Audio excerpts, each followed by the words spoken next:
بحث کلینینگ، اسکیلینگ، پالیشینگ و به قول خودمون جرمگیری هستش. متاسفانه یه دیدی در ذهن بعضی از بیماران وجود داره که من با این کار دندونم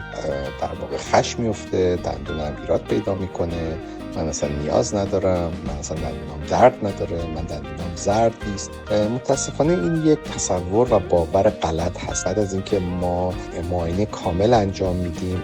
عمق لثه رو در واقع اندازه‌گیری میکنیم، ایکس ری میگیریم، یک سری درمان پیشنهادی رو ارائه میکنیم، بعد از انجام اینها چیزی که بسیار بسیار مهم است در طولانی مدت بحث مینتیننس و نگهداری این دندون‌ها هست و بافت نرم و لثه مهمترین رول رو در این میان بازی میکنه. به این طریق که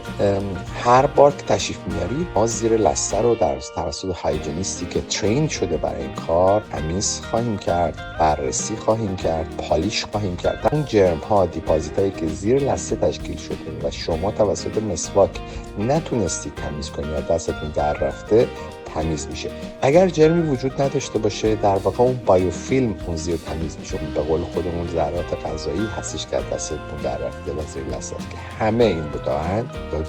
رنگدانه های حتی قابل نشون دادن هست به بیماران تمیز میشه و بعد از اینکه اون تمیز شد ما این فرصت رو داریم که یه دندون‌های فانکشنال داشته باشیم. به علاوه وقتی که شما هر 3-4 ماه یه بار به مرکز دندانپزشکی مراجعه میکنید و این جرمگیری و پالیشینگ انجام میشه، این فرصت وجود داره که ما با بررسی وضعیت رو بر اساس سابقه‌ای که شما دارید از دفعات گذشته، اگر در محلی التهابی، تحلیلی،